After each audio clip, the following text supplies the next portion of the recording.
Bonsoir à tous, bienvenue sur Histoire et Révélation.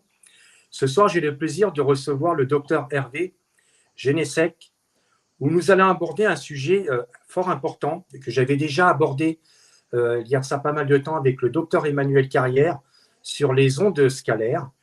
Et donc là, on va surtout parler, informer les gens en quoi ça consiste les ondes scalaires. On va un petit peu creuser sur tout ce sujet qui est fort intéressant. Bonsoir docteur, je vous remercie d'avoir accepté mon invitation. Mais avec plaisir. Bonjour, bonsoir. Bonsoir à tout le monde. Alors, avant de commencer, je lance mon générique et puis je vous dis à tout de suite. Votre soutien est essentiel pour faire grandir la chaîne et continuer à vous proposer des contenus de qualité. Chaque don, quel que soit le montant, me permettra de poursuivre notre passion et de vous offrir toujours plus de vidéos captivantes avec des invités de qualité. Ensemble, faisons de cette chaîne un lieu d'inspiration et de joie. Merci à vous.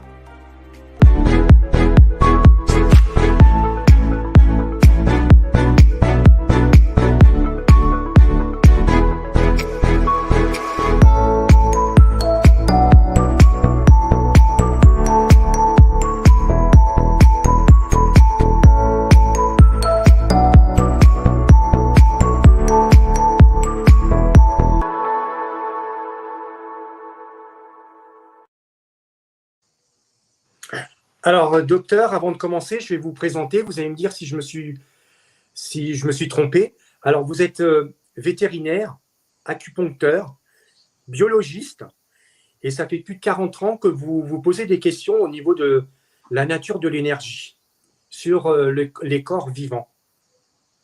Oui, c'est un peu ça. Effectivement, c'est important de souligner au début que je suis un docteur vétérinaire. Ça signifie un sens de l'observation différent sur la médecine de tous les jours, celle qui concerne l'homme, bien sûr, mais sur la biologie en général. Et cette biologie, aujourd'hui, elle a été bien oubliée, perdue. Le bon sens a été perdu aussi. Aujourd'hui, la médecine est surtout axée sur la prescription de médicaments d'ordre chimique et sur le profit. On en discutait à l'instant. C'est-à-dire que le but n'est pas tellement de soigner les gens, mais de faire de l'argent sur telle ou telle molécule qui pourrait amender, au moins à court terme, tel ou tel symptôme. Bon, on en est là. Alors, c'est très, très pauvre par rapport à la médecine avec un grand M, que pratique, il faut le souligner, quand même beaucoup de médecins encore aujourd'hui, des médecins qui ont fait le serment d'Hippocrate, des médecins qui se sont vraiment engagés avec leur cœur pour soigner les gens, parce qu'ils avaient tout simplement de la compassion pour ceux qui souffrent et de l'empathie pour ceux qui sont en face d'eux et qui doivent, qui leur posent leurs problèmes et qu'ils sont censés résoudre, bien sûr. Donc tout ça, c'est un vaste sujet et bien sûr, c'est pas seulement de l'antisymptôme avec une prescription rapide en pensant que ça va aller, quoi. En gros, non, c'est pas ça. Alors en fait, on pourrait diviser la médecine en deux grandes catégories de prescription. Ça, j'aime bien commencer par là. Rendre hommage d'abord à la médecine allopathique et donc à la chimie pure et dure, que sont les antibiotiques, les anesthésiques, les vermifuges, toutes sortes de molécules qui sont utilisées autour de la chirurgie, par exemple. Ce sont des produits qui sont utiles dans l'urgence et la médecine des urgences vraiment trouve complètement son indication, ses indications avec les remèdes allopathiques. Donc symptômes, antisymptômes, il faut à ce moment-là faire vite et injecter des solutés quand il manque du volume dans les vaisseaux, injecter des antibiotiques quand il y a eu une grosse infection, une septicémie. Bon, ça, c'est la médecine des urgences, très important et il faut le souligner, et ça, c'est la réussite de l'allopathie. Mais il existe un autre abord qui doit être complètement différent, c'est celui des maladies chroniques, où les gens souffrent en même temps de maux de tête, de troubles des règles, d'insomnie, de mal au bras ou que sais-je encore. Et donc, ces plurisymptômes, en fait, procèdent de dérèglements plus généraux, plus chroniques aussi. Donc, on a le temps d'agir. C'est pas, on n'a pas besoin de réagir dans l'instant. C'est pas mortel en soi. Ça peut l'être, bien sûr, à long terme. Mais il faut à ce moment-là adopter une autre stratégie, une autre mentalité. Moi, j'appelle ça la médecine puzzle ou la médecine des hologrammes, c'est-à-dire qu'il faut à la fois faire intervenir des notions d'environnement, des notions de phytothérapie, aromathérapie. Il faut à la fois s'occuper donc de la diététique, bien sûr, de la nutrition, des suppléments nutritionnels qu'on pourrait ajouter, que quelques médicaments, pourquoi pas, qui stimuleraient la physiologie, comme les hormones. Enfin, vous voyez, donc il faut être en fait pluridisciplinaire et il faut arriver à optimiser toutes ces disciplines pour votre patient, alors que ce soit un animal ou un humain, c'est pareil en fait, hein, au final. Bon, moi, j'étais vétérinaire dans les années 90 et ensuite, depuis 30 ans, donc presque, je me consacre surtout à la biologie, à la nutrition et à la médecine de l'homme. Et j'ai le plaisir de coordonner l'activité d'un groupe à peu près de 300 médecins entre Suisse, Belgique, un petit peu l'Espagne, mais surtout France. Et donc, ce sont des médecins, des thérapeutes qui sont surtout homéopathes, qui sont acupuncteurs, qui sont… Enfin, donc, ils ont fait le chemin de la médecine autre, on va dire, la médecine alternative, tout en étant, bien sûr, avant tout, des thérapeutes de médecine allopathique, pourquoi pas, hein. Donc, je veux dire, il faut être large, il faut tout accepter. Ce ne sont que des outils au final, mais il faut savoir utiliser tel outil dans telle circonstance. Donc, comme on l'a dit, allopathie dans les cas d'urgence, par exemple, et puis d'autres outils dans les cas plus chroniques. Et puis, et ça, c'est ce qui fait notre spécificité. Il faut savoir aussi distinguer les outils qui répondent à la chimie, à la biochimie, et ceux qui répondent qui relèvent de la biophysique. Donc, vous voyez, donc les ondes scalaires, donc c'est le sujet de ce soir, entre autres, donc ça relève des outils qui relèvent de la physique. Et donc, si on n'est que biochimiste, on comprend rien en général à la biophysique. Et c'est sûr qu'il manque des outils, tout simplement. Donc, ça fait des pertes de chance pour les patients.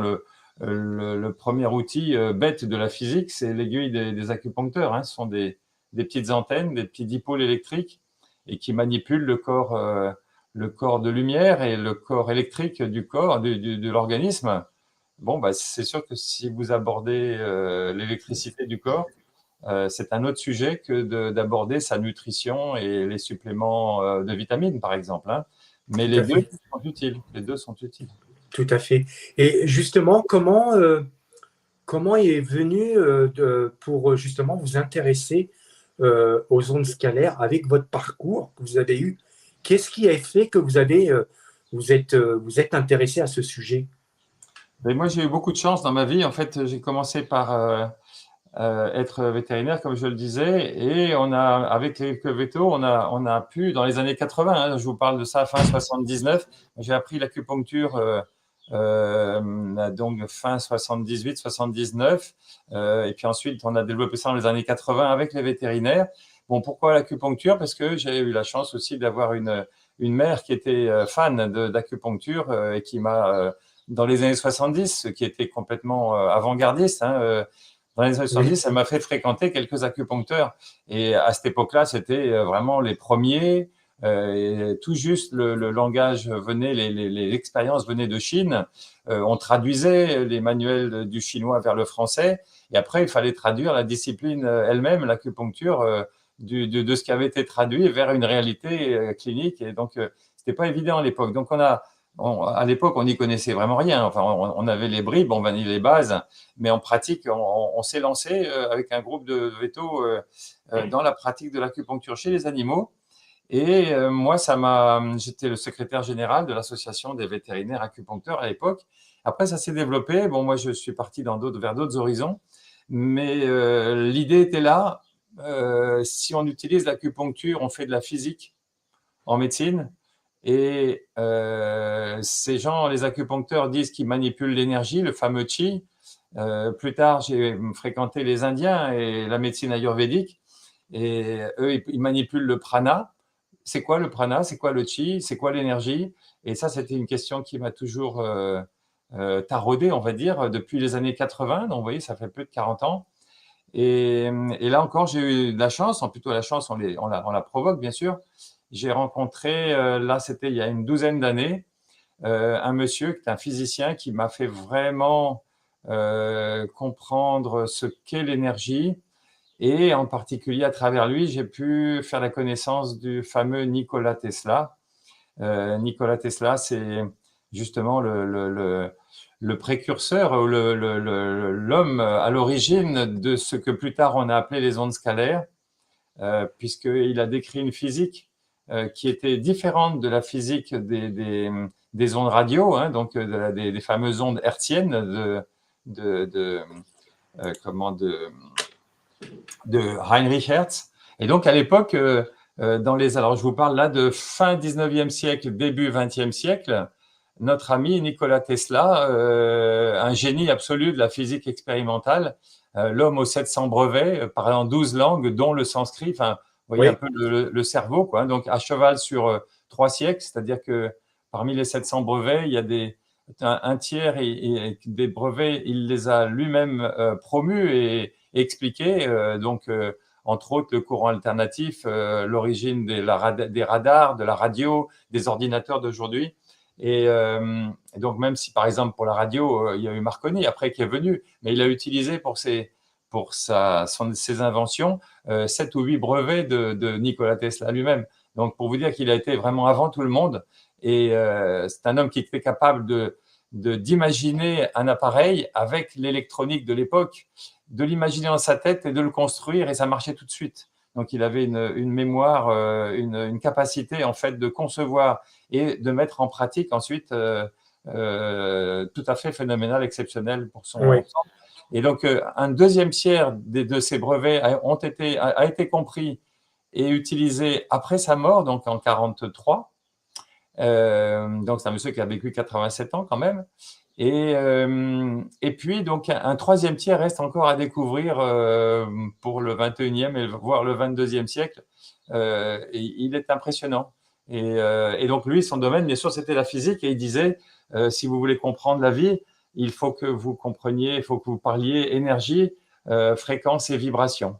Donc, vous voyez, c'était Nikola Tesla, les années 1910-1915. Voilà, donc ça, c'était lui. Et à l'époque, il a développé des technologies extrêmement puissantes d'envoi d'énergie sans fil, donc à distance. Et ça, il savait le faire il y a un siècle. Vous voyez, on ne l'a toujours pas fait. Aujourd'hui, il y a toujours des pylônes pour envoyer de l'énergie d'un point à l'autre avec des lignes haute tension. Donc, on a 120 ans de retard déjà sur ce sujet-là. Et ceux qui ont pris sa technologie de ces transferts d'énergie à distance sans fil, ce sont les Russes de l'époque qui ont acheté pas mal de ces brevets en 1918, je crois. Oui, c'est ça.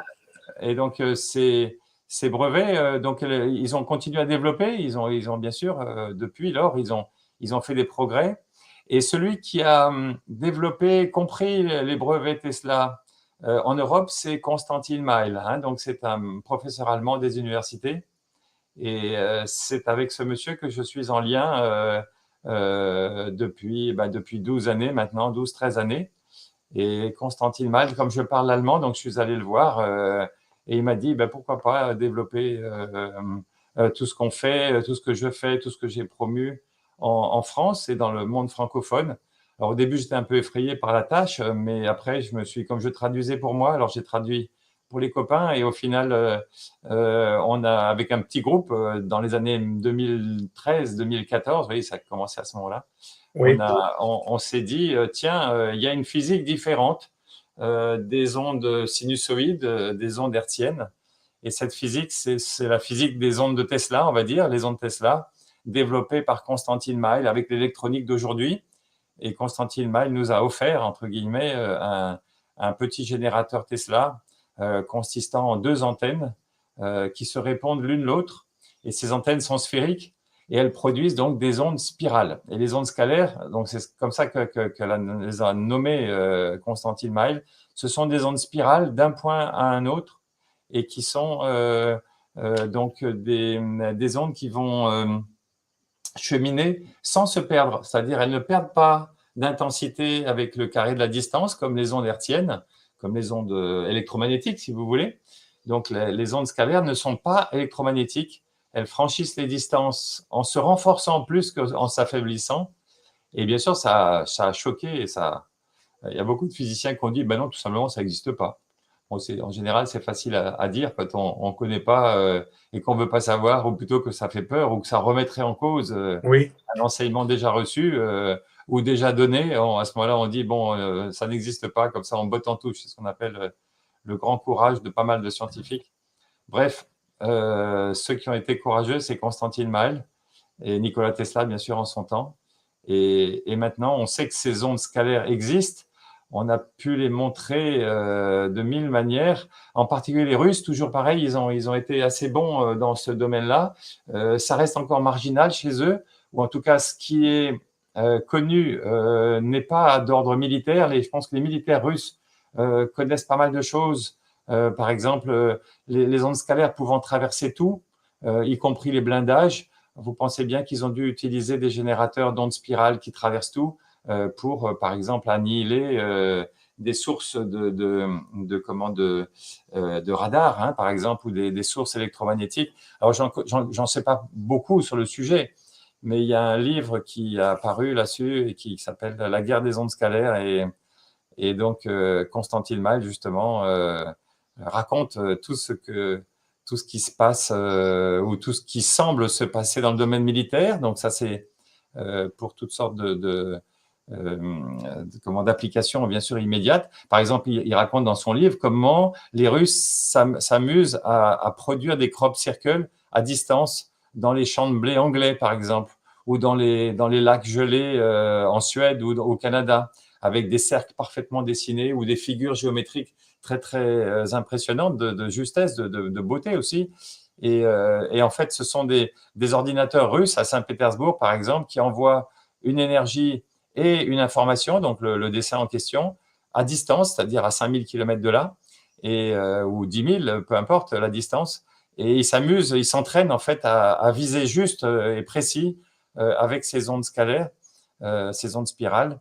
Et donc, selon Constantin Mael, les crop circles que l'on attribue à des extraterrestres ou à des gens très, très super intelligents qui nous dépassent, eh bien, ces crop circles, en fait, ne sont que des essais de physiciens qui maîtrisent les ondes scalaires, donc l'envoi d'énergie à distance.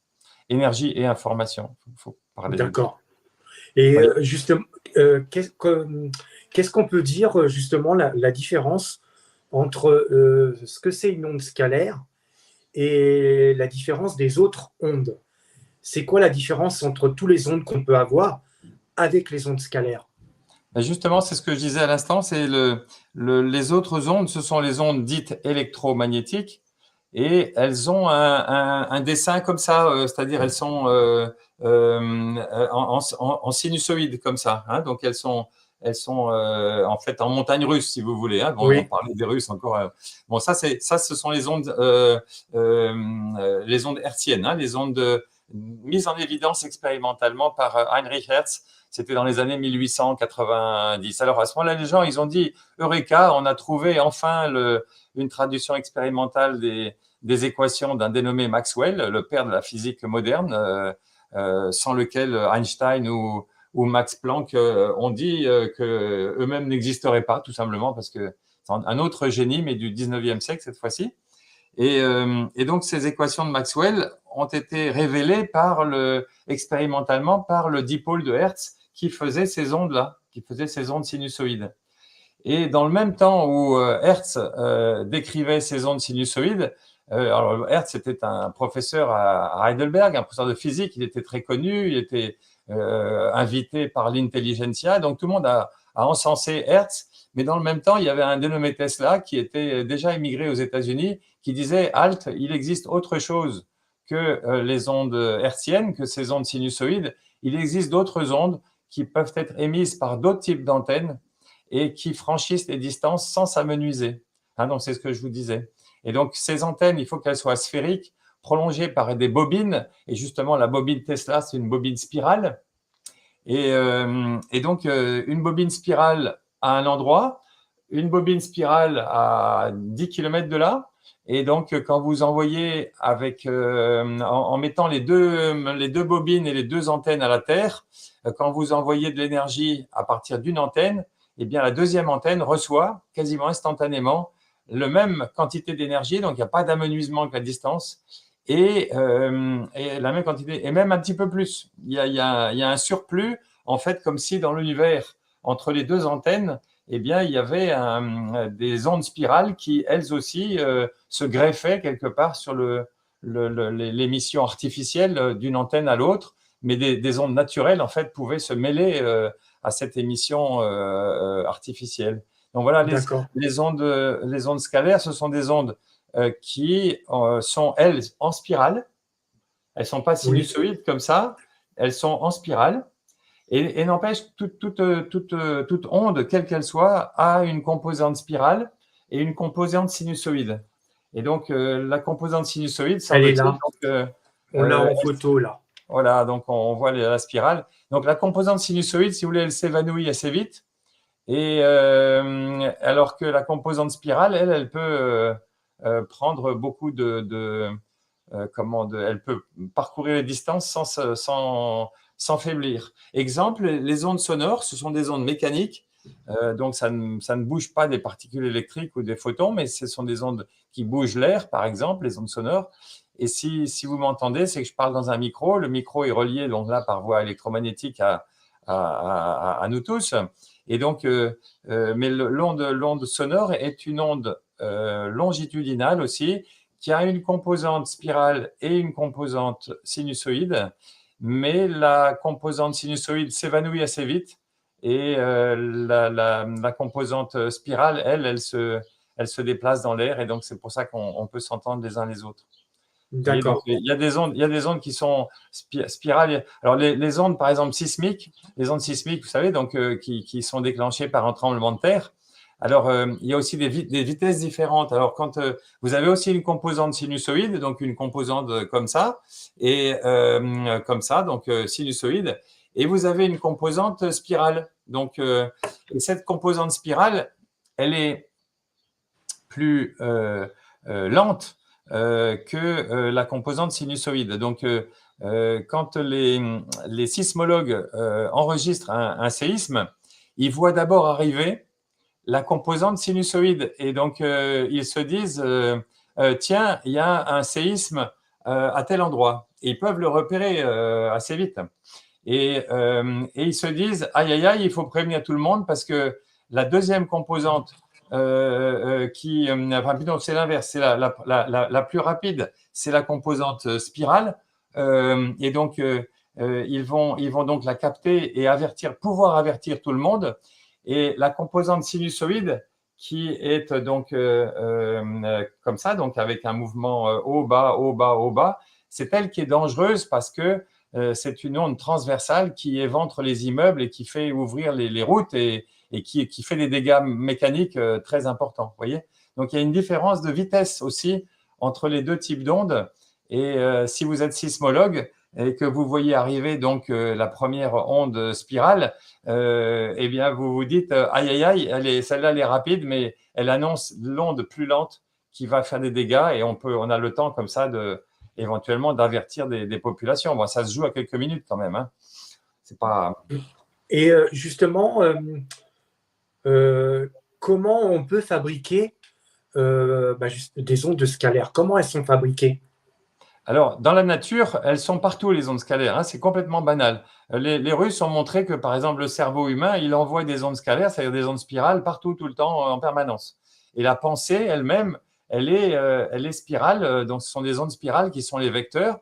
Ça veut dire que si vous avez une information X, Y ou Z, par exemple, vous pensez à quelqu'un qui vous est cher, et donc vous pensez simplement à lui ou à elle en vous demandant ce qui se passe. Et donc, cette pensée, vous l'émettez donc par votre cerveau et instantanément ou presque, donc la personne qui est concernée va recevoir le message et ensuite va va donc réagir. Alors, soit elle va penser aussi à vous par le même biais, soit elle vous passe un coup de fil à ce moment-là. Vous voyez, donc en fait, c'est parce que vous avez pensé à quelqu'un que derrière, le quelqu'un en question se dit, bah, tiens, on a pensé à moi. Bon, ça, il le ressent. Et ensuite, il va décrocher le téléphone pour vous appeler. Et donc, on a fait des expériences comme ça. On a mis 2 personnes dans 2 cages de Faraday. Faraday, ce sont des cages qui bloquent toute Oui, onde électromagnétique. Et donc, et on a mis ces 2 personnes, on leur a demandé de penser l'une à l'autre. Et on a mis un casque sur la tête de chacune des 2 personnes. Et on a on a envoyé des flashs lumineux sur le casque, le casque de la première personne. Et instantanément, vous aviez la deuxième personne qui enregistrait les mêmes flashs lumineux. Donc, on avait une transmission immédiate d'une information électrique vers une deuxième personne, mais vraiment instantanée. Et alors, c'était d'autant plus remarquable que si les 2 cages de Faraday sont l'une à côté de l'autre, bon, on peut se dire, oui, c'est pas loin. Mais en fait, ils ont reproduit les mêmes expériences avec des cages de Faraday distantes de 50 mètres ou de 50 kilomètres. Vous voyez l'enjeu, c'est-à-dire en fait, on est dans quelque chose qui n'est pas électromagnétique puisque ça passe les cages de Faraday et qui n'est pas dépendant de la distance puisque instantanément à 500 mètres ou 550 kilomètres, l'information passe et est émise et reçue. Et en plus, il y a une notion de résonance, c'est-à-dire qu'il faut que la deuxième antenne soit douée quelque part, soit sensible à la première. Ça marche mieux entre 2 amoureux, par exemple. Hein, vous voyez que quand l'un pense à l'autre, et donc vous avez cette idée-là. Donc, il faut se mettre dans le crâne qu'il existe un autre type d'ondes que les ondes dites électromagnétiques banales, hein, les ondes radio ou les ondes qui agitent qui sont émises par votre bip quand vous ouvrez votre portail, par exemple électrique. Donc, les ondes de télévision aussi, de télévision sont des ondes électromagnétiques. Les ondes de vos téléphones, hein, ou le Wi-Fi, tout ça, c'est de l'électromagnétisme. Et donc, ça diminue avec le carré de la distance. C'est pour ça qu'il faut des antennes relais pour augmenter le signal toujours entre 2 points, parce que ça ne va pas aller très loin si on ne fait pas ça. Alors que les ondes spirales, elles sont émises et puis elles sont reçues à 10 000 km de là. Par exemple, les Russes ont fait de très belles expériences. Ils ont envoyé quelque chose de Moscou et c'était reçu au Canada ou en Nouvelle-Zélande. Vous voyez, donc on est dans une autre physique. Bon, il faut l'admettre, c'est tout, quoi. Donc, et alors, oui, bah oui. il faut admettre que le vivant se nourrit de cette physique-là. Et alors, ça, c'est important. Et alors, ça date pas d'hier. Moi, j'aime bien, moi qui suis un acupuncteur de 40 ans et plus, donc j'ai lu les philosophes chinois, et en particulier Lao Tzu. Et Lao Tzu, dans le livre de la voie et de la vertu, donc 6e siècle avant Jésus-Christ, tenez-vous bien, il parle déjà du tourbillon profond d'où viennent les 10 000 êtres. Donc, il savait déjà que toute la création vient de quelque chose de spiral, quelque part. Vous voyez ? Bon, pas étonnant, la Terre tourne sur elle-même, elle tourne autour du Soleil, tout tourne hein, dans notre environnement. Les courants marins sont des spirales, les tourbillons dans vos rivières, dès qu'il y a des flux différents dans une rivière, hop, ça fait des tourbillons. Dans votre corps, tout est en spirale aussi. Vos ADN sont en spirale. Enfin bref, il n'est pas étonnant que le monde soit fait d'antennes qui émettent sous le mode spirale et qui sont les ondes en question, l'information et l'énergie en question émise, eh bien, va être reçue aussi sous forme sur des antennes résonantes qui sont obligées d'être spirales. Vous voyez, donc tout ça, c'est logique. Alors, la première nourriture qui nous arrive à côté de l'air, de l'eau et de l'aliment, qui sont des choses bien matérielles qu'on connaît, eh bien, la nourriture de la lumière nous arrive sous forme spirale et on appelle ça les neutrinos. Je ne sais pas si vous avez entendu parler des neutrinos ou je ne sais pas si nos J'en ai auditeurs entendu ont entendu parler de parler. ce mot-là. Neutrinos sont des petites particules, toutes petites, mais qui ont une charge et une masse. Ça, c'est prix Nobel 2015 qui l'ont souligné. Il y a 4 prix Nobel en physique qui ont été attribués aux chercheurs sur les neutrinos depuis les années 2000, donc c'est assez récent. Mais Tesla, déjà, dans les années 1899, tenez-vous bien, il avait déjà émis l'hypothèse qu'il y avait un rayonnement qui venait du Soleil et qui traversait la Terre entière et qui n'était freiné par rien et qui donc était émis à un point et qui pouvait être renforcé entre 2 points. Bref, il avait déjà dit, waouh, il y a des particules, il y a une énergie qui circule et elle traverse tout et elle est énorme. Grosse énergie. Et il y a un dénommé Pauli, 30 ans plus tard, 1930, qui a été nobelisé pour avoir suspecté que ce rayonnement venait des étoiles, de la désintégration des neutrons, justement, neutrinos, etc.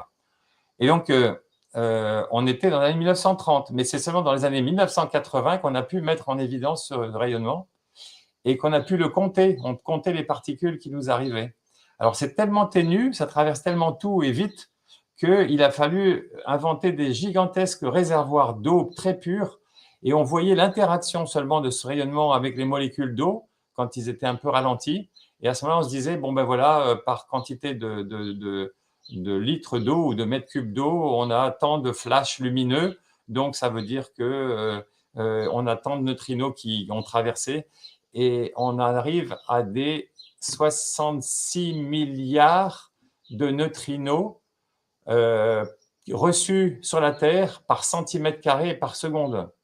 Vous imaginez? Donc, tout ça sous forme spirale. Imaginez, regardez mon pouce, là, l'ongle de mon pouce, c'est 1 centimètre carré.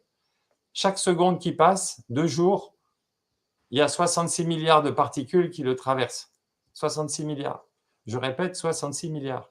La nuit, c'est 2 fois moins, 33 milliards. Donc, si, comme on le sait maintenant, c'est une charge et une masse, ces neutrinos, ça veut dire que ça nous alimente vraiment en lumière. Invisible, d'accord, mais ça nous alimente. Et cette lumière invisible est modulée par la lumière visible, bien sûr, du Soleil et de la Terre, celle qu'on voit bien, les infrarouges de la Terre. Et ça, ce sont de très hautes fréquences. Hein. Les ondes du Soleil et de la Terre, ce sont des térahertz, des centaines de térahertz même. Et à opposer aux ondes radio avec lesquelles on communique aujourd'hui, c'est-à-dire avec lesquelles on fait du téléphone et de la Wi-Fi, qui sont seulement des gigahertz ou des mégahertz. Donc, c'est 10 000 ou 100 000 fois plus petit, hein, donc moins puissant. Vous voyez, donc les ondes que j'appelle du bon Dieu, entre guillemets, elles sont 10 000 à 100 000 fois plus élevées en fréquence que les ondes artificielles créées par l'homme, dont aujourd'hui on a une grosse quantité à la surface du sol. Vous voyez, donc on parle des ondes comme ça. Hein, donc vous voyez l'importance. Donc le côté naturel, il est surabondant.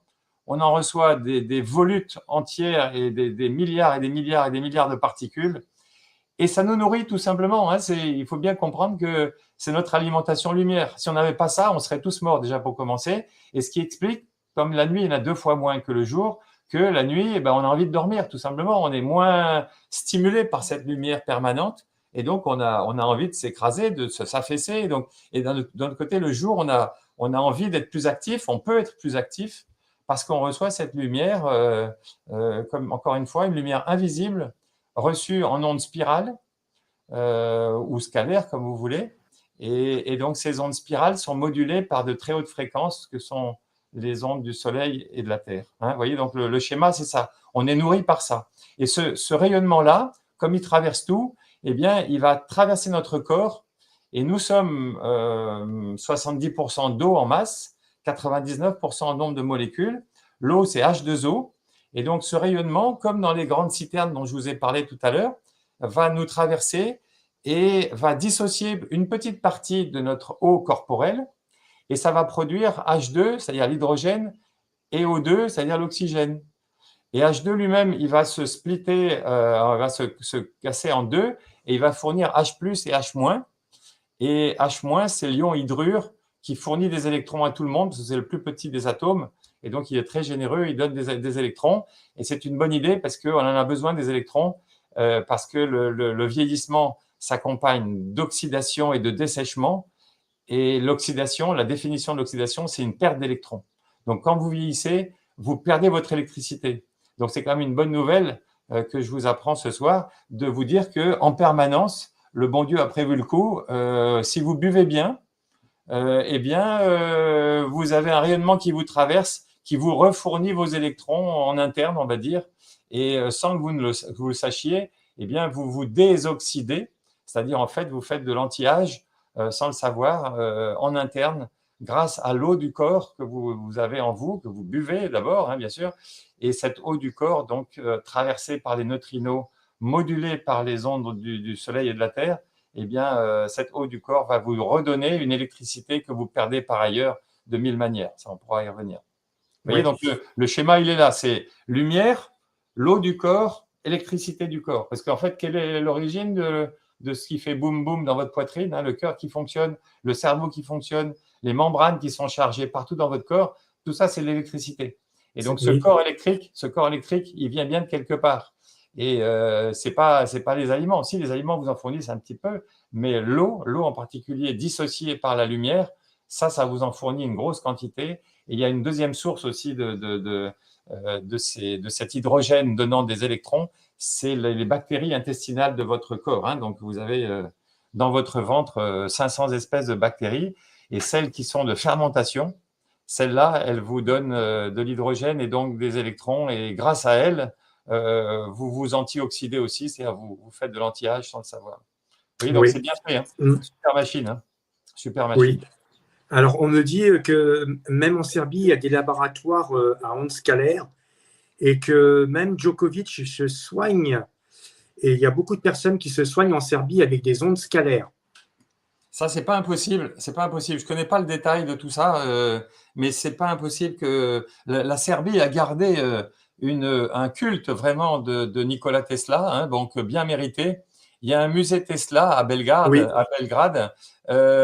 Malheureusement, les scientifiques comme Constantin Mail ne peuvent pas avoir accès à toute la documentation qui avait été rapatriée en son temps des États-Unis, parce qu'il y a eu des amis de Tesla qui ont laissé, enfin qui ont pu mettre de côté beaucoup de ces documents, donc inédits, hein, complètement uniques au monde. Quand il est mort dans une chambre d'hôtel, et sitôt après, les services secrets américains ont voulu mettre la main sur tout ce qu'il c'est avait ça. créé, mais il semble que pas mal de choses aient pu quand même gagner la Serbie, et gagner donc ce musée et être protégé par les amis serbes de Nikola Tesla. Et C'est il n'est pas ça. impossible que Djokovic, qui est un type très intelligent et qui a des principes, il n'est pas impossible qu'il ait pu investir dans des laboratoires qui s'occupent d'ondes scalaires. Et donc, cette technologie Tesla, on l'espère, hein, va continuer sous plusieurs visages, dont l'école serbe, pourquoi pas, hein, bien sûr. Oui, parce que je sais que à cette époque, justement, quand vous avez dit que la CIA était venue pour récupérer, parce que je me rappelle à cette époque-là, d'après ce que j'ai pu comprendre, c'est qu'il avait légué tous ses biens à son neveu. Et les Américains, leur seule hantise, c'est qu'ils avaient peur que tous ces brevets tombent aux mains de l'URSS, parce que à l'époque, c'était l'URSS. Oui, mais c'était déjà fait. Disons, Oui, une partie, oui. c'était déjà fait. En fait, il avait vendu déjà, parce qu'à l'époque, en 1918-19, Tesla était pauvre, puisqu'il avait été ruiné pour diverses raisons, en particulier son sponsor, qui était un géant du cuivre, JP Morgan, un banquier qui possédait toutes les mines de cuivre. Quand Tesla lui a annoncé qu'il n'y avait plus besoin de fils de cuivre pour transporter l'électricité, qu'on pouvait la transporter à distance sans fil, pensez bien qu'il a commencé par lui couper les vivres, hein, donc toujours aussi intelligent, mais en tout cas là on a pris un siècle de retard sur les technologies Tesla. Bref, tout ça pour dire que fauché comme il était, pour rembourser ses dettes et puis simplement vivre, Tesla donc s'est adressé aux Russes et il leur a proposé des moyens militaires pour protéger, ne serait-ce que au moins ça, protéger avec un mur scalaire, d'ondes scalaires, les frontières du pays. Alors, il avait proposé ça à la Serbie, il avait proposé ça aussi aux Américains, mais ils avaient dit non, non, Tesla délire complètement, parce qu'à l'époque, on le faisait passer pour un fou illuminé. Il n'était pas pris au sérieux. Il faudrait que il avait peut-être rien fait à l'époque pour ne pas pour être pris au sérieux. C'est un homme qui manipulait, qui faisait des démonstrations avec l'électricité sans fil. Donc, il avait une ampoule qui s'allumait tout simplement dans sa main. Donc, on le prenait pour un magicien. Mais en même temps, il avait fait des réalisations sur l'électricité, sur le courant alternatif, tellement génial. Le moteur alternatif, justement, alors je ne connais pas les détails parce que je ne suis pas physicien, mais il avait fait toutes sortes de prouesses techniques déjà pour son époque qui lui valaient le respect de pas mal de ses contemporains, mais ce n'était pas du tout un commercial ni un théoricien. Donc, il a vraiment sombré corps et biens sur le plan financier et il a dû vivre jusqu'à la fin de ses jours grâce à une pension que lui versaient les Russes à distance, mais avec l'échange de garder le secret sur l'essentiel des brevets qui étaient les siens, bien sûr ceux qu'ils avaient eux récupérés, achetés de Nikola Tesla en direct. Et donc en Russie, je sais qu'à l'époque, dans le livre de Mail, c'est écrit, il avait un générateur d'énergie, d'électricité à Saint-Pétersbourg, et il faisait fonctionner des antennes, tout un laboratoire en Sibérie. Il suffisait simplement d'avoir une antenne résonante identique à celle qu'il y avait à Saint-Pétersbourg, et le laboratoire de Sibérie pouvait comme ça fonctionner à distance, sans perte d'énergie. Et alors, il mesurait en fait l'énergie reçue avec un petit ampèremètre. Donc, le courant, effectivement, était bel et bien reçu, transformé en électricité. Enfin, l'énergie était transformée en électricité. Et donc, ça alimentait toute l'électricité au fin fond de la Sibérie. Mais alors, à un moment donné, Tesla, qui avait bien sûr les plans de son générateur de Saint-Pétersbourg, il s'est mis en tête de faire une voiture. Et donc, la voiture, sous son capot, avait une antenne du même type que celui du laboratoire de Sibérie. Et donc, quand il faisait fonctionner sa voiture, eh bien, il partageait quelque part l'énergie reçue, l'énergie envoyée plutôt, avec le laboratoire de Sibérie. Parce qu'en fait, quand vous émettez de Saint-Pétersbourg, en Sibérie, c'est reçu 100%. Mais s'il y a quelqu'un qui se branche sur la même antenne, eh bien, le 100% reçu, ça va être partagé entre deux récepteurs cette fois-ci, et non pas un tout seul. Et donc, les Russes, ils se sont rendus compte que quand ils avaient des baisses bizarres de courant, ils se demandaient pourquoi il y avait des baisses de courant. Et en fait, c'était Tesla qui, à 10 000 km de là, pompait son émetteur de Saint-Pétersbourg avec, bien sûr, les plans de sa machine. Et alors, quand ils s'en sont rendus compte, ils lui ont tapé sur les doigts, ils lui ont dit, bon, maintenant, vous arrêtez vos bêtises parce que nous, on ne veut pas que ça se sache. Et alors, pendant ce temps-là, bien sûr, tout le monde s'est crié, oh, mon Dieu, il fait fonctionner sa voiture avec de l'énergie libre. Tesla, le père de l'énergie libre. En fait, elle n'était pas du tout libre du tout. Elle était volée à son propre laboratoire. Et donc, et aujourd'hui, d'ailleurs, vous verrez, il y a plein de gens qui pensent que Tesla est le père de l'énergie libre. Alors, bien sûr, il a mis en évidence que les neutrinos, il a mis en évidence qu'il y avait des possibilités de conduire l'électricité sans fil d'un point à un autre, mais elle n'est pas…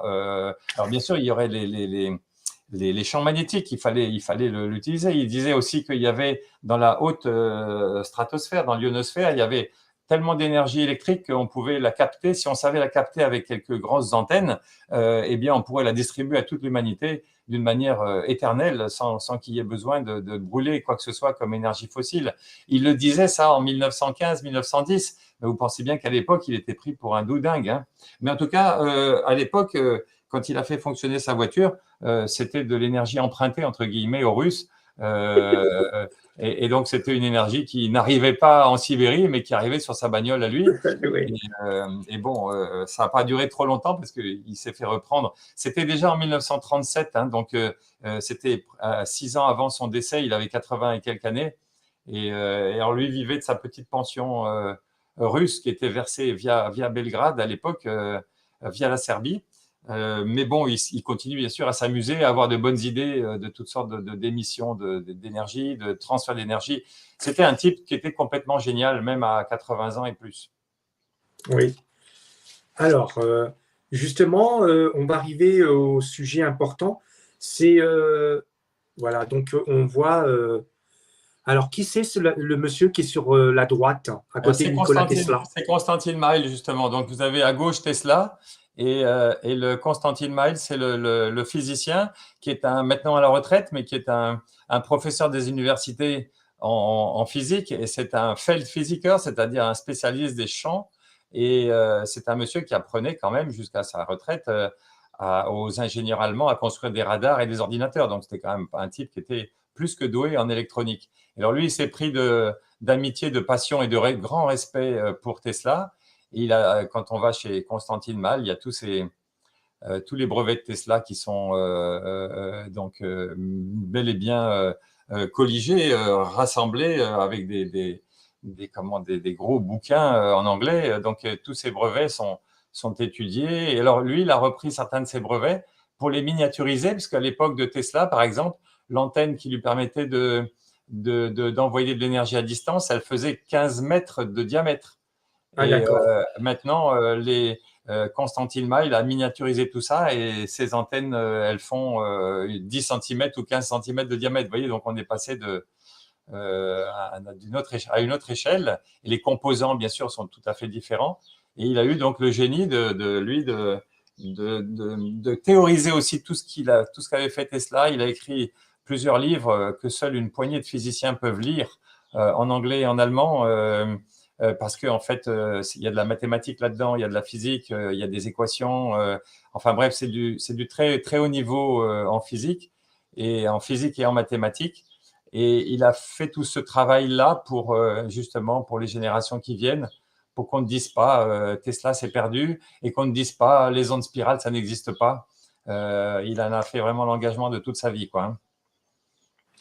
Alors, Et alors, donc, ces ondes spirales, donc j'ai parlé des armées russes, mais en fait, pratiquement, quand un corps humain émet le bon magnétiseur, par exemple, eh bien, il émet à travers ces ondes des ondes qui sont aussi d'ordre spiral, puisqu'il y a des gens qui traitent à distance. Et donc, ils s'affranchissent de l'espace. Et donc, ça veut dire que ce qu'ils émettent, alors les physiciens quantiques diront c'est l'intrication quantique, c'est tout est partout en même moment, etc. Mais donc les physiciens qui suivent Constantin Mail et Tesla, ils disent qu'il s'agit d'ondes d'une autre nature qui traversent tout de toute manière, qui ne s'amenuisent pas avec la distance et qui sont émises par le corps humain comme reçues par le corps humain.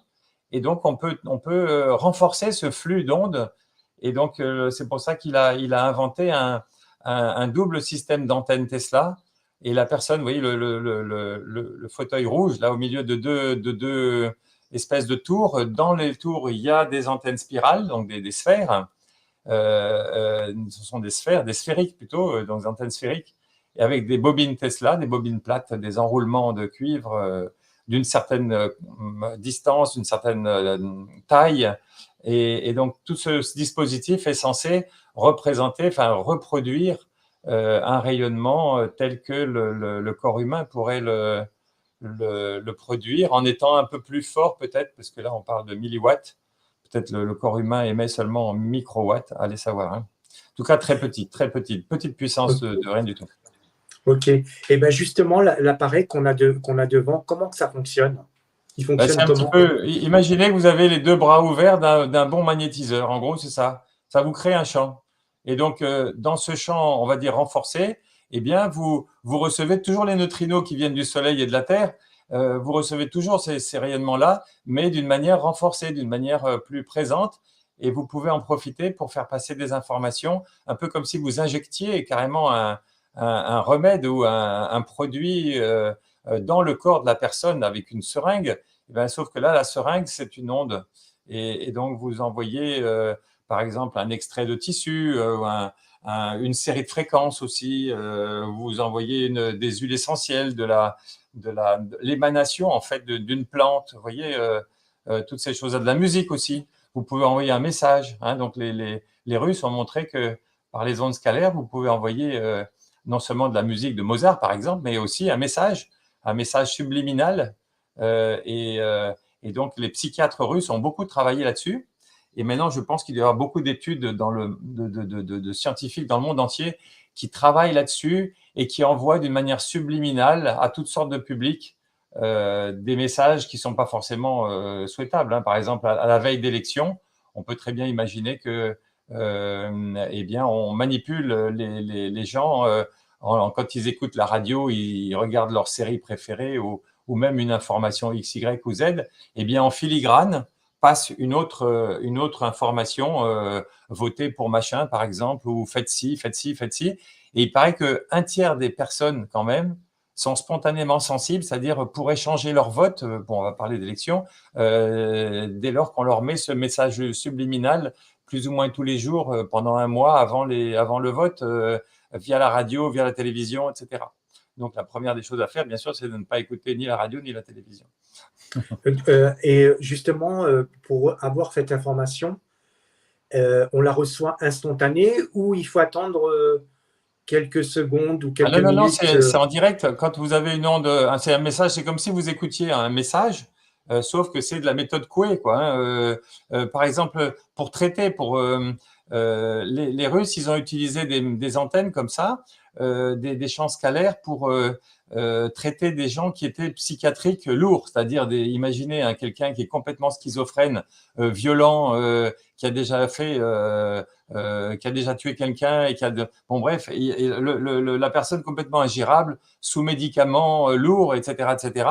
Eh bien, vous pouvez faire un reset immédiat de son cerveau, c'est-à-dire effacer complètement les données de son ordinateur de bord et lui remettre.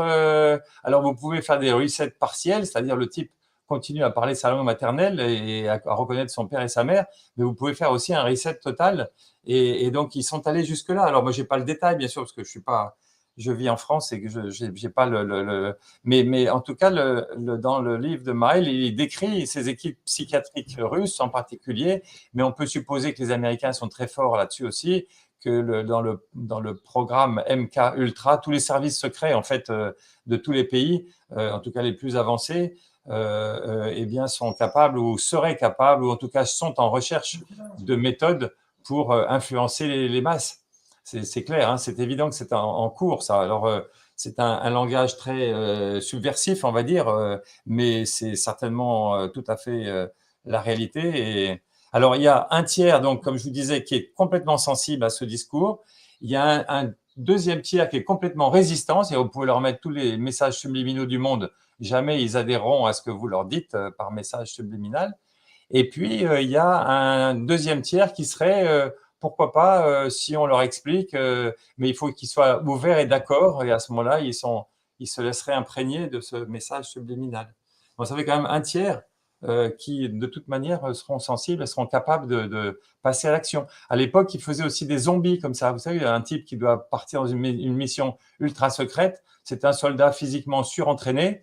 Eh bien, vous lui collez dans la tête le programme qu'il doit avoir en aucun moment aucune peur de quoi que ce soit et qu'il doit remplir sa mission et qu'il reviendra à telle heure en ayant tué machin, tué truc, fait ci, volé truc. Enfin bon, vous voyez, la programmation, en fait, c'est pour le meilleur, pour le pire d'abord, ou pour le meilleur, pour guérir les gens. Hein. Vous faites passer le message comme quoi votre immunité est magnifique, que votre santé, qui aujourd'hui est défaillante, bel et bien, ne peut que s'améliorer ou est déjà en voie d'amélioration, est déjà parfaite. Plutôt, il faut imaginer ce qui est déjà, non pas espéré, mais ce qui est déjà réel, l'objectif final. Et à ce moment-là, vous avez des gens qui peuvent effectivement se sentir mieux, se libérer d'angoisse, de peur. Enfin, vous voyez, c'est de la, entre guillemets, manipulation mentale dans le mauvais sens du terme, et c'est de la guérison psychique dans le bon sens du terme. Hein. Bon, c'est selon la façon dont vous voyez les choses. Et Oui. selon l'éthique de la personne qui pratique la chose, hein, ça c'est clair. Si, donc du bon côté, on peut dire que est-ce que demain, ça pourrait être une médecine alternative avec les ondes scalaires? Oui, c'est déjà parti pour ça. C'est une médecine, en fait, de l'énergie et de l'information. Et il n'a pas besoin de mettre beaucoup d'énergie parce que le corps réagit à très peu de milliwatts. Hein, donc, il y a des appareils qui disent aussi qu'ils sont avec des ondes scalaires, mais eux qui envoient carrément des watts. Donc, 7,2 watts, par exemple. Nous, on est à 10 milliwatts. Donc, ça veut dire que vous êtes 720 fois plus petit, quoi. Donc, alors, ce sont des appareils qui sont moins chers. Bon, c'est fait en Chine pour l'espèce.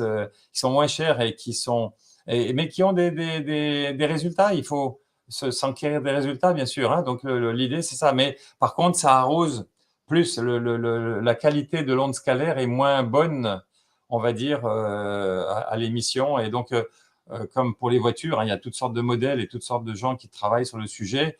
Tous peut-être se réclament de faire des ondes scalaires, mais après, vous avez des résultats et surtout des technologies X, Y ou Z.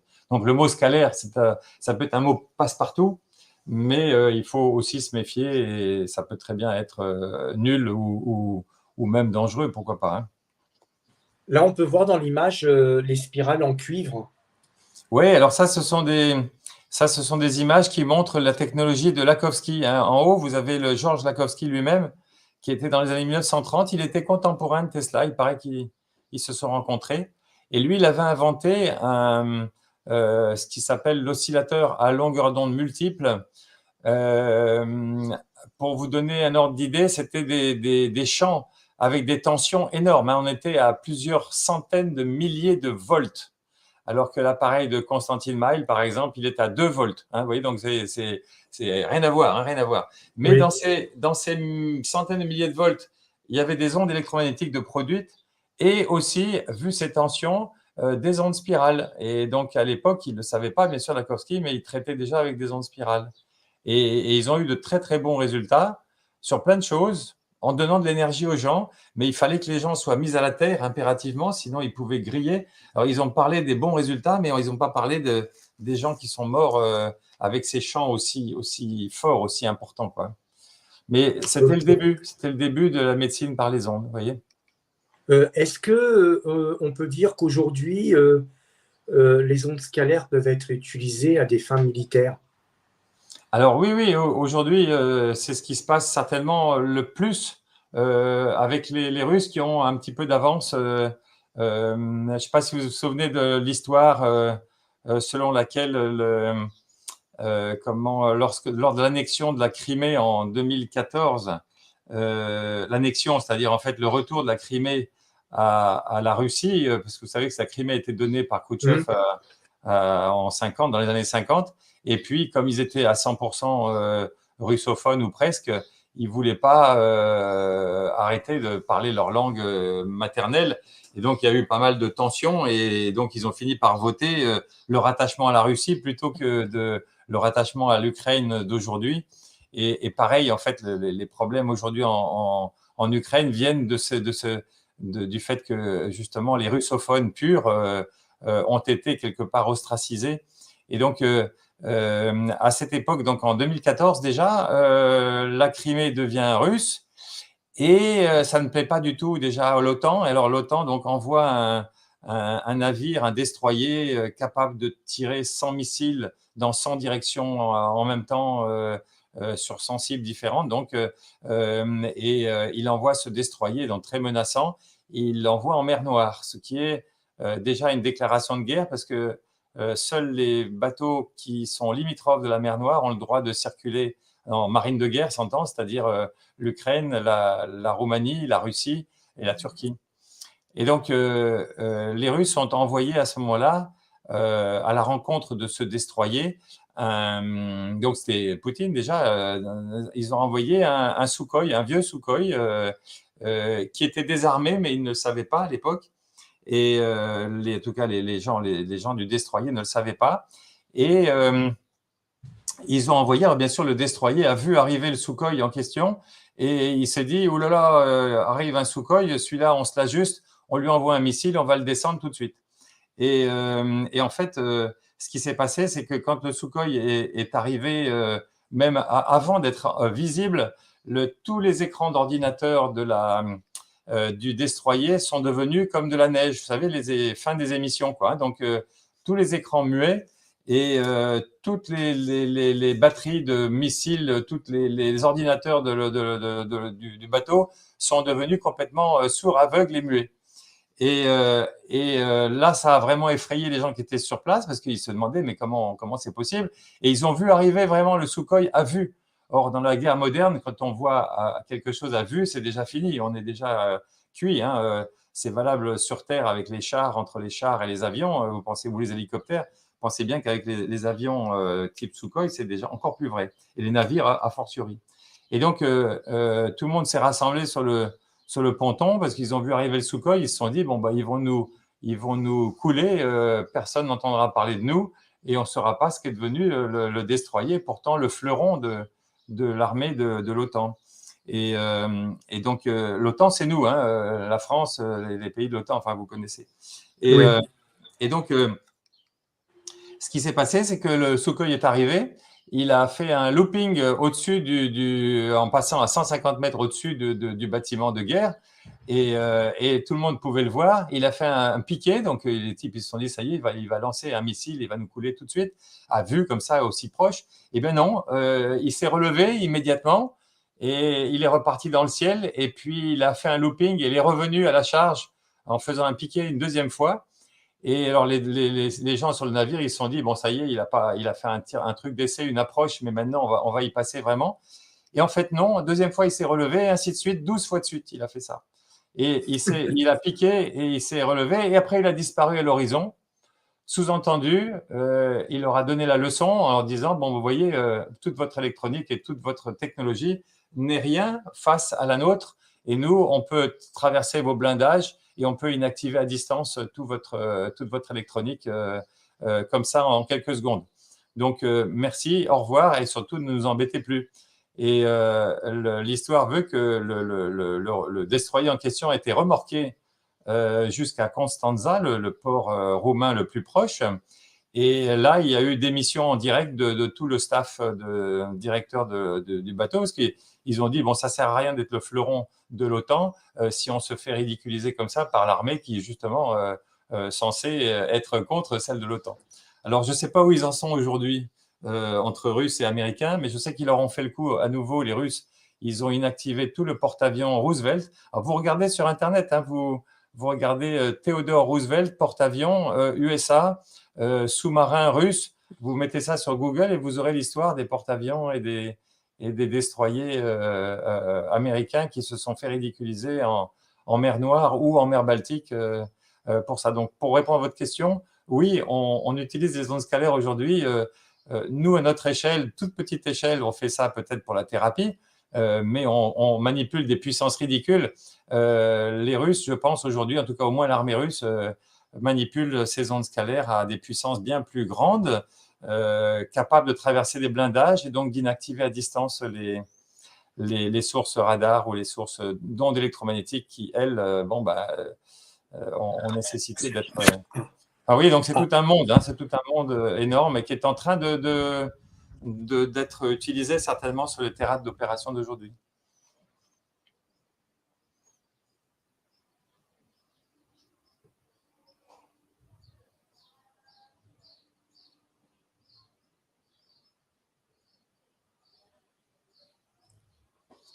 Alors, il y a une interruption.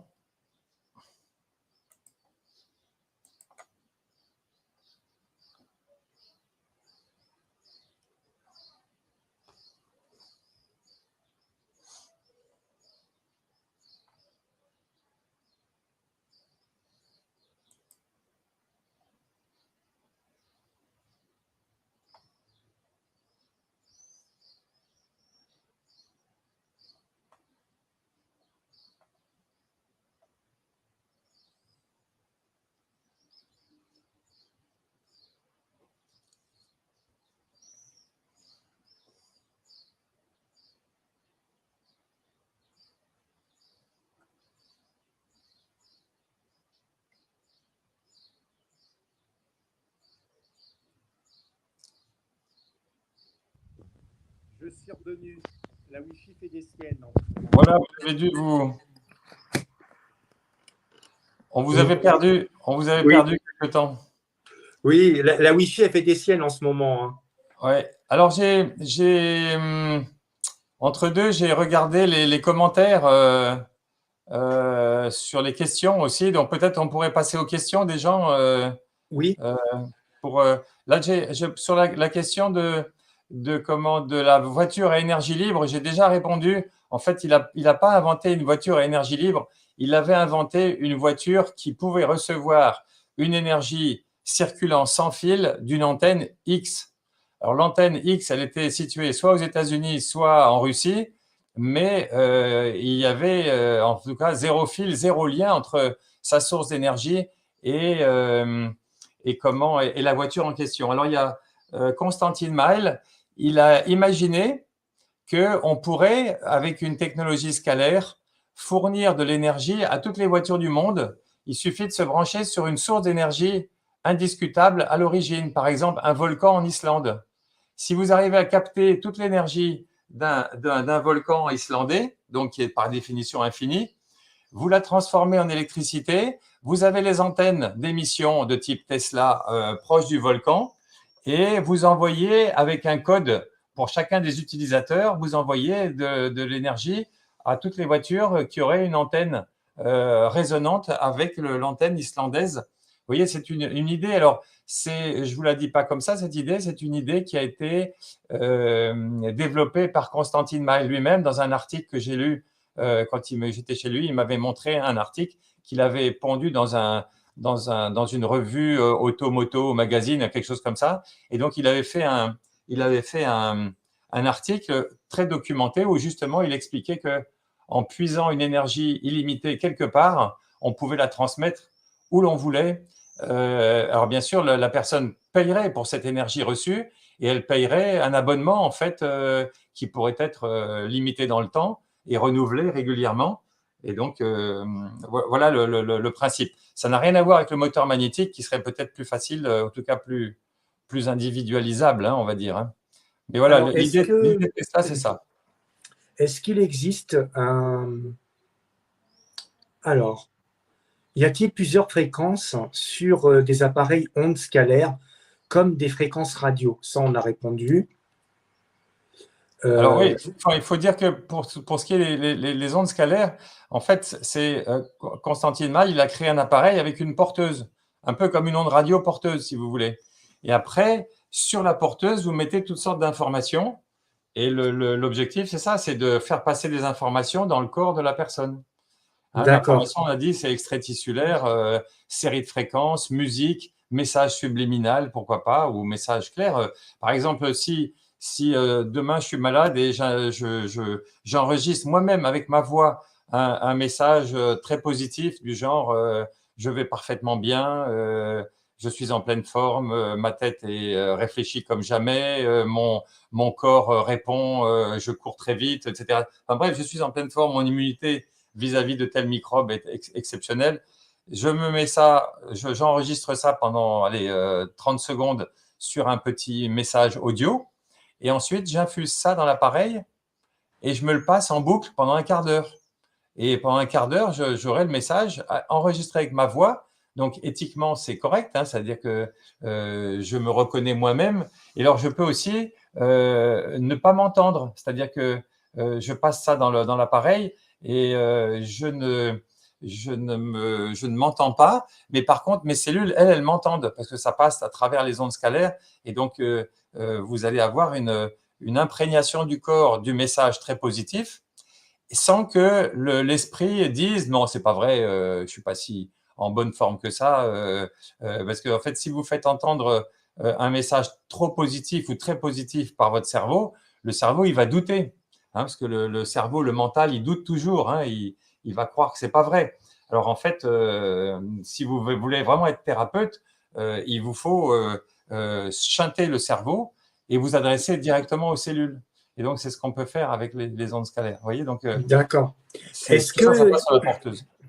Est-ce que les ondes scalaires sont-elles répertoriées, catégorisées suivant leurs propriétés? Ben, oui, tout à fait. Comment les propriétés, comme je vous le disais, c'est émise à distance sans faiblir, hein, donc pas d'amenuisement de la puissance avec la distance, premièrement. Traverser tout type de matériaux, y compris les cages de Faraday. Vous voyez, la forme de l'onde, elle est spirale et non pas sinusoïde. Vous voyez, donc tout ça sont au moins 3 propriétés évidentes. Et puis aussi, une propriété, c'est quand vous émettez avec une antenne sphérique, vous émettez dans toutes les directions. Bon, mais si vous avez une autre antenne sphérique parfaitement identique à celle qui a émis qui est là et qui peut capter l'émission, à ce moment-là, l'antenne va diriger le flux, tout le flux vers elle. C'est-à-dire qu'en fait, ce qui est émis sera reçu 100% par la deuxième antenne, l'antenne de réception. Alors que s'il s'agit d'ondes sinusoïdes, d'ondes radio, eh bien, vous émettez avec une antenne en forme de bâtonnet, par exemple, et vous avez 1000 récepteurs autour de l'antenne en question qui peuvent recevoir à égalité de puissance l'émission en question, c'est-à-dire la porteuse plus l'information. Donc, D'accord. tout ça, ce sont des critères très, très précis en physique. C'est pour ça qu'on s'étonne que les physiciens, certains physiciens, pas tous, heureusement, certains physiciens doutent encore de l'existence des ondes scalaires. Alors demain, si un patricien utilise des ondes scalaires, comment il pourra les utiliser? Il faut rencontrer quelqu'un qui a ces générateurs d'ondes scalaires version Constantine Mile. Maintenant, il y en a d'autres. Hein, il y a d'autres générateurs. Bon, ok. Il faut voir en fait quels sont les résultats obtenus avec les uns et les autres. Mais donc, il faut vous adresser demander à vos praticiens de médecine naturelle autour de vous, ceux qui sont équipés avec des générateurs d'ondes scalaires. Et la qualité générateur d'ondes scalaires qui serait fabriqué par l'ingénieur Constantine Mile, c'est, je pense, la meilleure qualité parce que c'est toute petite quantité d'énergie, donc c'est très faible en puissance, mais la qualité, elle est vraiment très bonne, quoi, très, très forte. L'électronique est idéale, quoi, hein. Après, Et le reste, on est justement, copié. si un praticien souhaiterait s'informer, il va sur votre site internet pour avoir ces Ouais. On informations. a un site lecor-hologramme.com. Le Ok. corps, en tout attaché, hologramme.com. Et là, il y a à la fois des informations sur les ondes scalaires, mais aussi sur la conséquence quelque part des ondes scalaires, comme je vous l'ai dit au tout début. Les ondes scalaires, elles nous traversent, elles ionisent pour une partie, enfin, elles dissocient pour une partie l'eau du corps et elles fabriquent de l'hydrogène et de l'oxygène. Et depuis 20 ans, dans le monde entier, sauf en France, il y a des travaux sur cet oxygène et cet hydrogène. Par exemple, pour les patients Covid, il y a des travaux. Pourquoi? Parce que l'hydrogène en particulier est très antioxydant, donc il est donneur d'électrons, donc il est très anti-âge et donc très anti-inflammatoire. Donc dès que vous souffrez d'inflammation X, Y ou Z, d'allergie, les yeux rouges ou les yeux avec du glaucome ou même de la dégénérescence maculaire, on a des cas là-dessus, vous pouvez appliquer l'hydrogène sur les yeux et vous avez une nette amélioration du syndrome inflammatoire. Il faut être persévérant, il faut faire ça plusieurs mois, mais ça fonctionne. Les patients Covid, vous avez des gens qui sont très inflammatoires, qui sont fatigués parce qu'ils ont beaucoup d'inflammation sur eux. L'inflammation, c'est de l'énergie perdue sous forme de chaleur, hein, donc c'est pour ça que les gens sont fatigués. Et alors, le truc, c'est de faire des traitements à base d'inhalation. Cette fois-ci, ce n'est pas appliqué sur les yeux, mais c'est inhalé. Comme on inhale l'oxygène à domicile, là, on inhale un mélange d'oxygène-hydrogène ou alors d'hydrogène pur. Vous voyez? Et dans tous les patients Parkinson, les patients polyarthritiques, les patients cancéreux, les patients, enfin, il y a mille et une occasions pour les gens d'être inflammatoires. Tous les patients chroniques, par définition, le sont. Et ne croyez pas que ce soit une panacée pour guérir de tout, non. C'est par contre un outil qui peut être au centre de la plupart des stratégies puzzle dont je vous ai parlé tout à l'heure, hein. Donc, quand je vous ai dit pour traiter un patient, par exemple, qui a le Parkinson, bon, ben, il a l'inflammation chronique du cerveau. Il a été pollué par des polluants, ça peut être des produits chimiques pour les agriculteurs, ça peut être d'autres problèmes. Il peut avoir des microbes également, hein, des virus comme Epstein-Barr ou Helicobacter qui sont à la source de ces maladies-là, ou des bactéries dans l'intestin. Donc, il faut faire une rénovation de l'intestin. Il faut être, pourquoi pas, antiviral avec des champignons antiviraux. Il faut avoir des plantes comme le mucuna ou même le CBD. Vous savez, le chanvre, dans sa fraction CBD, elle a de très bonnes capacités anti-Parkinson parce que ça calme le cerveau et donc ça diminue nettement l'hypersensibilité que ces gens-là ont. Donc, vous voyez, il y a des méthodes à la fois biochimiques avec des plantes, et puis vous avez des méthodes physiques au rang desquelles l'acupuncture, bien sûr, mais aussi l'hydrogène. Si vous buvez 1 litre d'eau enrichie en hydrogène, c'est une troisième façon de prendre l'hydrogène, donc de boire de l'eau enrichie en hydrogène. Si vous buvez 1 litre de cette eau-là pendant 1 an presque, eh bien, au bout d'1 an et même avant, vous aurez une nette amélioration de tous les symptômes du Parkinson, c'est-à-dire les tremblements, la raideur, la fatigue, les difficultés à s'endormir ou à dormir, les douleurs dans les jambes. Vous voyez, ça, on le voit, on a des retours sur ça. Donc, ne me faites pas dire qu'avec l'hydrogène ou avec les ondes scalaires, on guérit tout. Non, pas du tout, c'est pas vrai. Il faut, par contre, inscrire ces stratégies qui relèvent de la physique dans des puzzles thérapeutiques plus larges, plus complets. Et c'est là où intervient l'intelligence des médecins ou des thérapeutes qui ne sont pas que des prescripteurs de telles molécules, et puis c'est tout, ils n'ont rien compris, mais ils prescrivent quand même. Non, les thérapeutes qui ont face à eux des malades chroniques, il faut qu'ils aient à la fois l'approche du microbiote des intestins, à l'approche psychologique pour la gestion du stress et des émotions, environnementale pour savoir si chez vous, vous avez oui ou non une pollution électrique, si vous dormez proche des prises électriques ou si votre Wi-Fi est encore allumé la nuit ou des choses comme ça, vous voyez, donc, ou si vous vivez sous une antenne relais. Bon, ça, c'est vraiment très important. Après, vous devez vous muer en diététicien pour au moins éliminer les grosses erreurs de la diététique de tout un chacun. Donc, voilà, et c'est dans ce contexte-là que si vous voulez avoir un vrai effet anti-fatigue et anti-inflammatoire, vous pouvez utiliser l'hydrogène avec des générateurs d'hydrogène ou vous pouvez utiliser, et ensemble d'ailleurs les deux sont possibles, les ondes scalaires avec des générateurs d'ondes scalaires. Donc nous avons importé à la fois les ondes scalaires d'Allemagne et cette fois-ci de Chine, parce que ce sont les plus avancés dans ce domaine-là, les générateurs d'hydrogène venant de Chine.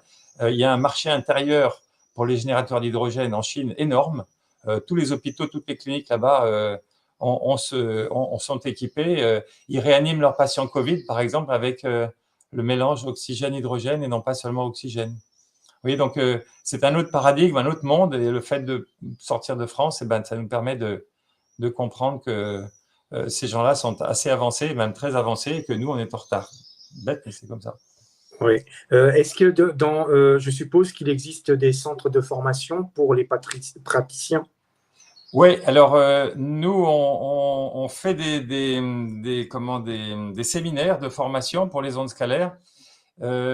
Toujours pareil, vous pouvez déjà y accéder par le site lecor-hologramme.com.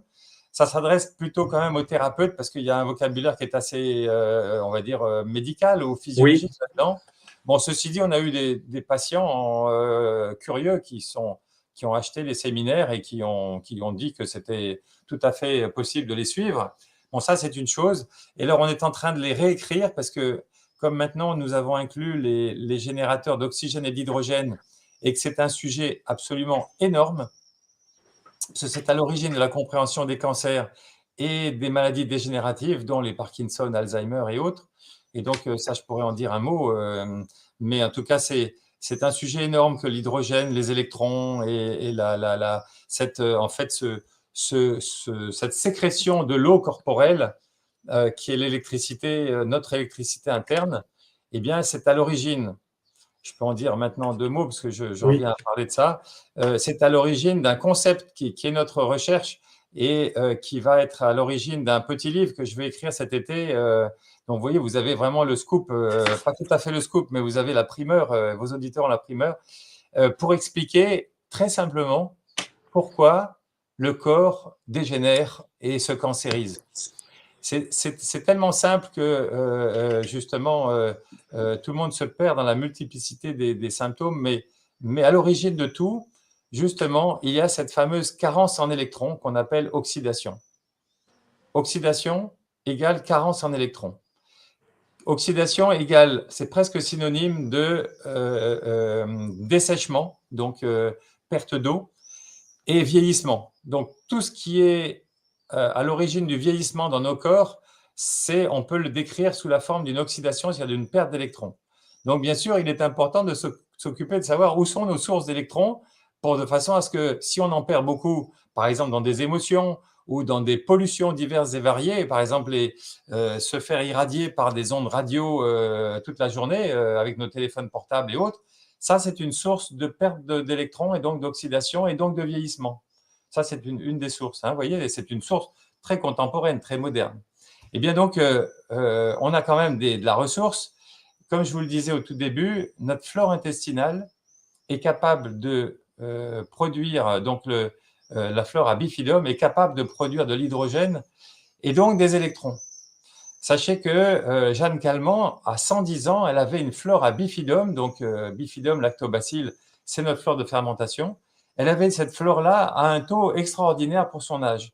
Normalement, ça baisse après 50 ans. Et quand vous avez moins de cette flore-là, cette flore de fermentation, parce que vous ne mangez pas assez de fruits et légumes, parce que, enfin, mille raisons, vous avez du candida, le champignon candida qui va bouffer du bifidum, etc. Eh bien, quand vous avez moins de cette flore-là, eh bien, vous produisez moins d'hydrogène, donc vous êtes plus inflammatoire puisque vous avez moins de ces électrons qui sont anti-inflammatoires. Si vous vous hydratez mal également, imaginez, vous n'avez pas assez d'eau sur vous, eh ben, la conversion en électricité va se faire moins bien. Et donc, si vous êtes desséché, vous êtes déjà en train de vieillir. Donc, je vous en supplie, vous tous qui m'écoutez, buvez vos 30 millilitres par kilo de poids idéal par jour. 30 millilitres par kilo de poids idéal par jour. C'est-à-dire que si vous faites 70 kilos, c'est 2 litres 100. Et si vous transpirez beaucoup parce qu'il fait chaud en été, vous buvez un peu plus, bien sûr, hein. Donc, vous voyez, il faut s'hydrater et il faut cultiver son microbiote. Bon, mais imaginez que ces deux sources-là et les aliments que vous prenez, qui soient les aliments fermentés, les jus de légumes frais, etc., qui sont riches en électrons aussi. Mais imaginez que ces sources-là soient défaillantes. À ce moment-là, le corps, il a l'intelligence de faire un petit cancer à droite, à gauche, qui est une fermentation. Donc, les cancers se privent d'oxygène et se mettent à fermenter. Et donc, fabriquent de l'acide lactique, c'est-à-dire des ions H+, et des ions lactates, qui sont des ions négatifs. Et on se retrouve avec le même schéma que l'hydrogène avec H+, et H-. Et donc, un cancer, au moins au début, quand il n'est pas trop gênant, c'est une tentative, et ça c'est notre discours, et une tentative de rattraper de l'oxydation galopante par ailleurs. Vous vous oxygénez, vous prenez de l'oxygène, d'accord, c'est très bien, c'est très rentable. Avec de l'oxygène, vous arrivez à griller un glucose et vous faites 36 ATP, qui est la molécule de l'énergie dans la cellule. Imaginez que votre cerveau, il fait 1,2 kg seulement et il va produire 18 kg par 24 heures de cette ATP, la molécule de l'énergie. Vous vous rendez compte, ça turbine sérieux, quoi, hein. Donc, il faut à ce moment-là que le rendement soit idéal.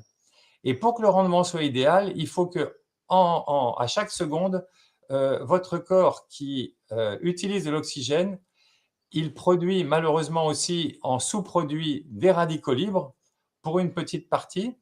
Et ces radicaux libres doivent être neutralisés. Ils servent pour une partie, mais quand ils sont excessifs, il faut qu'ils soient neutralisés. On a des enzymes pour ça. Et pour que les enzymes soient actives, il faut qu'on prenne du sélénium, la vitamine C, ça s'appelle la superoxyde dismutase ou la catalase. Tout ça sont des enzymes qui neutralisent nos radicaux libres.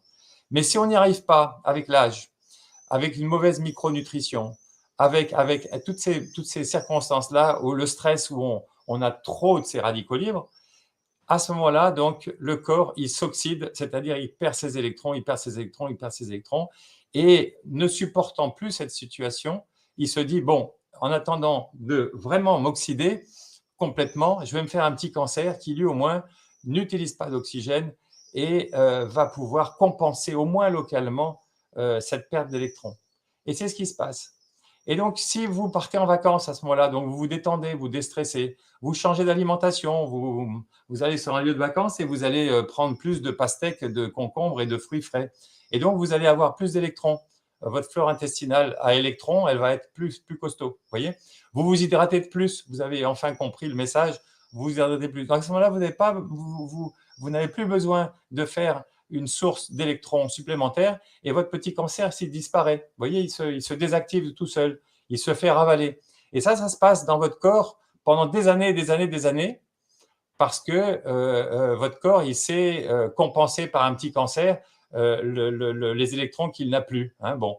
Et alors, s'il en a à nouveau par les deux sources officielles, on va dire, l'hydratation et la flore intestinale et les aliments fermentés, à ce moment-là, il ravale son cancer et il passe à autre chose. Mais si vous n'avez pas compris le message, que le cancer est là et que vous restez à boire très peu, avec une mauvaise micronutrition, vous ne mangez pas de sélénium. Bon, sélénium, c'est 3 noix du Brésil par jour, ce n'est pas grand-chose, vous voyez. Vous ne prenez pas assez de vitamine C, vous ne vous hydratez pas assez, etc. etc. Bref, vous avez divers… le clignotant cancer n'a pas été compris, et donc à ce moment-là, vous continuez à vous dessécher et à vous oxyder. À ce moment-là, le cancer grandit, et si on vous l'enlève à ce moment-là, eh bien, il repousse ailleurs. C'est ce qui se passe toujours. Hein. Souvent, on vous enlève un cancer à un endroit, 3 ans après, il récidive, parce qu'on n'a pas compris en fait le message. Dans l'intervalle des 3 ans, vous avez le droit d'enlever le cancer, bien sûr, par chirurgie. Par exemple, moi, je vous ai dit qu'au début, j'étais un vétérinaire, j'ai fait de la chirurgie du cancer. Je suis un grand chirurgien sur les animaux, j'en ai fait des centaines. Bon, ok, mais ça marchait souvent. Un bon gros coup d'oxydation sur un cancer, c'est très bien.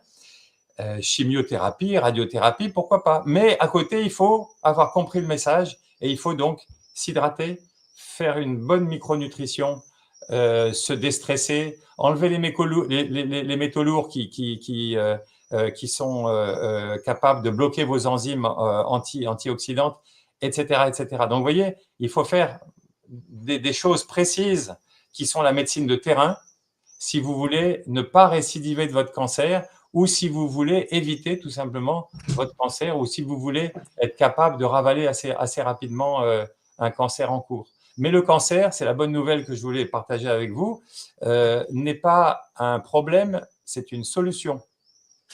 Je répète, parce que c'est important, on va peut-être finir là-dessus Oui. d'ailleurs, le cancer n'est pas un problème, c'est une solution trouvée par le corps en attendant que vous compreniez pourquoi il est arrivé, c'est-à-dire manque d'eau, trop de stress, métaux lourds et travail médiocre sur le microbiote.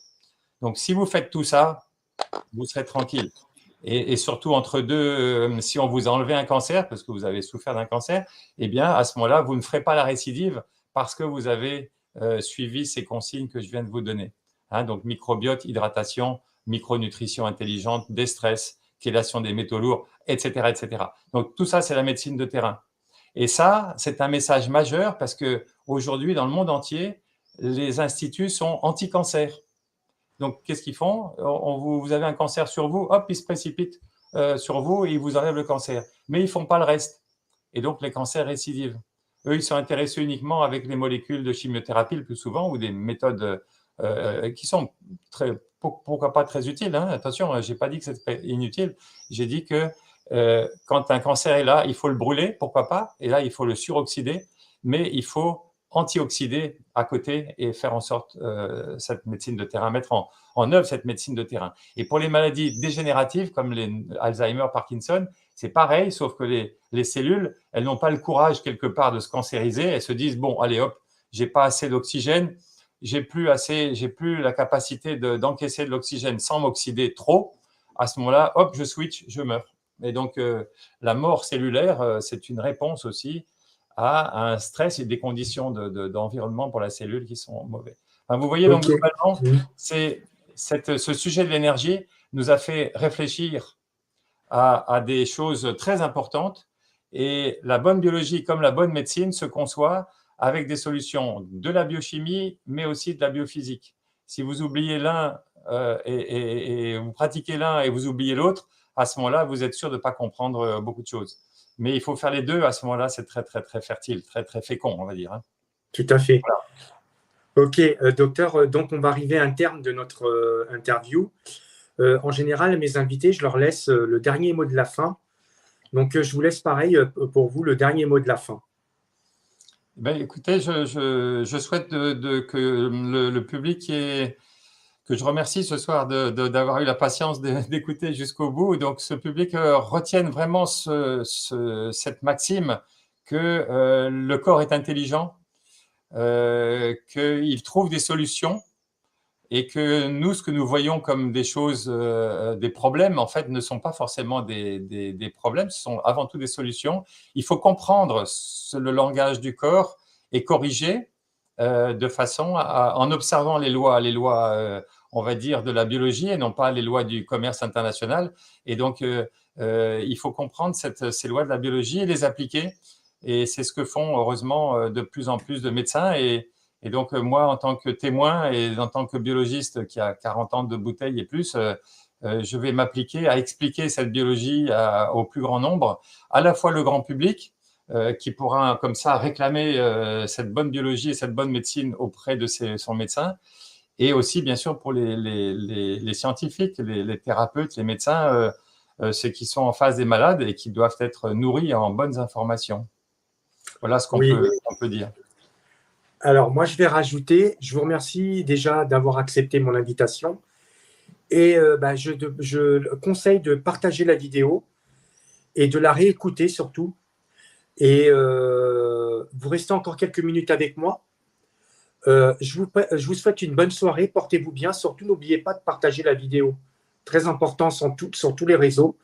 Et je vous dis à très bientôt, je vous souhaite une bonne soirée. À très bientôt et bonne soirée à tout le monde aussi. Au revoir.